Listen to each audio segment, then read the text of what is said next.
In 1973, Dutch Sheets was traveling fast but going nowhere. He was trying to run from God, but as it turns out, God still found him. And joining us now for more of that story is Dutch Sheets. He's the executive director of Christ for the Nations Institute and the author of the new book, The Pleasure of His Company. Dutch, welcome back to the 700 Club. It's great to see you. Thank you, Wendy. We go way back, don't we? We do. We've had some prayer adventures together. And yeah, awesome. Good times. Your new book sounds amazing. Well, I want to start with you grew up the son of a pastor.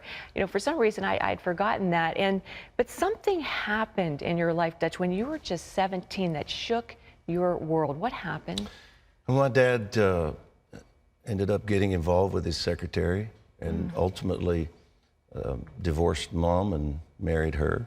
And I like to always say that, you know, God healed those relationships. And I had a good relationship with my dad in his latter years and even with my stepmom. Sure. But at the time, it just really shattered everything, really. I mean, he was my concept. This is who God is like. This was my picture of... Yeah, I mean, he's a pastor. And a great preacher and very committed for most of those years. And I saw God do incredible miracles through his ministry.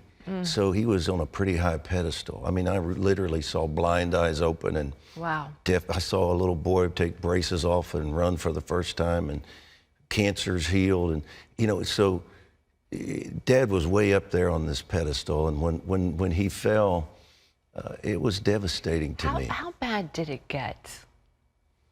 As far as the bitterness that you started to feel at that point? I was an angry young man. I remember, you know, when I saw my mother just devastated and destitute, you know, she'd always worked just at home and supporting him, and she's thinking, how do I pay bills? What do I do? And then one night she just threw herself in my arms weeping and said, I don't really want to live.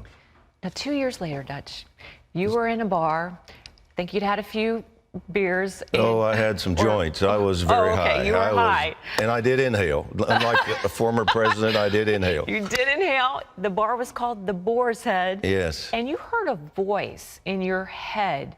What did that voice say to you? He said, to me, what are you doing here? You know, I had run so hard for 2 years, and I was so rebellious and so angry. I used to love to get in the presence of Christians and just swear and curse. I was so bitter at God and anything that had to do with church. And I stood there high as a kite, just listening to music, and all of a sudden I heard the Lord say, what are you doing here? This is not who you are. And my first response to the Lord was, because I knew it was God. Yeah. I knew he was talking to me. And I looked around and I said, what are you doing here? What are you doing here? What are you doing here? And I was instantly sober, walked outside and just began to dialogue. It was really the first time that I'd come to a point where my heart was softening and God could really get past that shell of anger and bitterness and begin to talk to me. And he said, you know this is not who you are. And this will never be who you are. And I knew it was true. I knew instantly there's a part of me that I thought was dead that isn't. It was probably a relief, you know, at that point. It was a relief, but it was confusing because how could he chase me into a place like this? Yeah, that's how good he is. He goes after that one that left. He did. You know, I wasn't afraid of hell. I don't think anybody could have brought me back into church or a Christian walk out of bed with fear. But the fact that he would chase me into that place and that he wasn't angry with me, just messed with me. Yeah. Started me on a 2-month journey. I had a lot of talks with the Lord. And I would lay in bed and think. You know, a lot of times when you don't know people are thinking about God, they are. Right. You know, I would still go out with my friends and we'd party, but they wouldn't know that I would go back to my room. And when they were all gone, I was thinking. Yeah. And that started me on a journey. 2 months later, I reconnected with God, and I've been running hard after God ever since. You absolutely have. I have. Well, we're going to fast forward now to your latest amazing book, The Pleasure of His Company. Tell us about this. Why does God want to hang out with us, Dutch? Because he is such a relational God. Yeah. I mean, we have this concept of this religious, because we get religious and we pursue religion. Yeah. We think he's religious, and he's not religious. Yeah. He was comfortable with a prostitute making her way into the house and bathing his Yeah. feet with her tears. I mean, think about it. Right. I would just be appalled. He just accepted it. And when I started, I remember thinking, okay, for the first 17 years of my life, I knew God. I mean, I was saved. I went to church every week. And I realized when I came back to him and really connected at a heart level, I had this awful realization. I've never had a connection. I've never been in a place where I felt like I just connected with God in an intimate way. Right. And that messed with me because all of a sudden I realized it's available.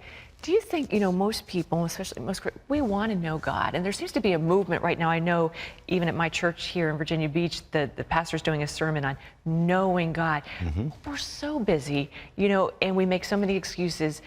How do we make the time to know him and enjoy, the pleasure of his company? I think it starts with several things. It starts by knowing there's something more than a religious duty to have devotions or a quiet time. When I realized, wait a minute, if I get quiet and really learn to listen, he will speak to me. And you say in your book, he's really the most interesting person in the world to hang out with. Oh, absolutely. I mean, there's no one like him. Oh, I mean, come on. We're talking creator here. We're talking God. And when he starts bringing you into his world and you realize, I can have a friendship, and I mean that literally. I can have a friendship with God. Right. Hear his voice. He will talk to me. He will share with me his heart, what he's thinking. It just changes everything. Yeah. Dutch, you have been a prayer warrior. You've written many books on prayer. You say that we are getting ready as a nation to go into the third great awakening with signs and wonders. You say we're already seeing those even in America. Is that true? It is true. And I say I've seen more miracles in the last year than I probably saw maybe in the last 20. I've seen autism healed. Wow. I've seen cancer healed. Yeah. One friend of mine prayed for a lady with cancer. She was so eaten up with cancer, they gave her no hope. The guy she worked for was a Muslim. He got saved. He was a doctor. He said, okay, I've seen the reports. I know there was no hope. I've seen the new reports. There's no cancer in you. Well, my God's never healed anybody. Right. So he said, I want Jesus. Yeah. And then he owned an abortion clinic, shut the abortion clinic down because Jesus came into his heart. I'm seeing these things regularly. I've seen tumors disappear. I've seen people healed of blood disease and STDs. I mean, I've just seen it. But I've seen more in the last probably year than I've seen in the last 20. And I'm hearing other brothers and sisters say the same thing. Men and women saying, I'm seeing more miracles now than I've seen in the last 20 years. This is happening. We're moving into this awakening. Well, this is very good news, especially starting a new year and just what we need right now. And it's wonderful to see you again. Thank you. Dutch, thanks for being with us. The book is called The Pleasure of His Company. It's available in stores nationwide.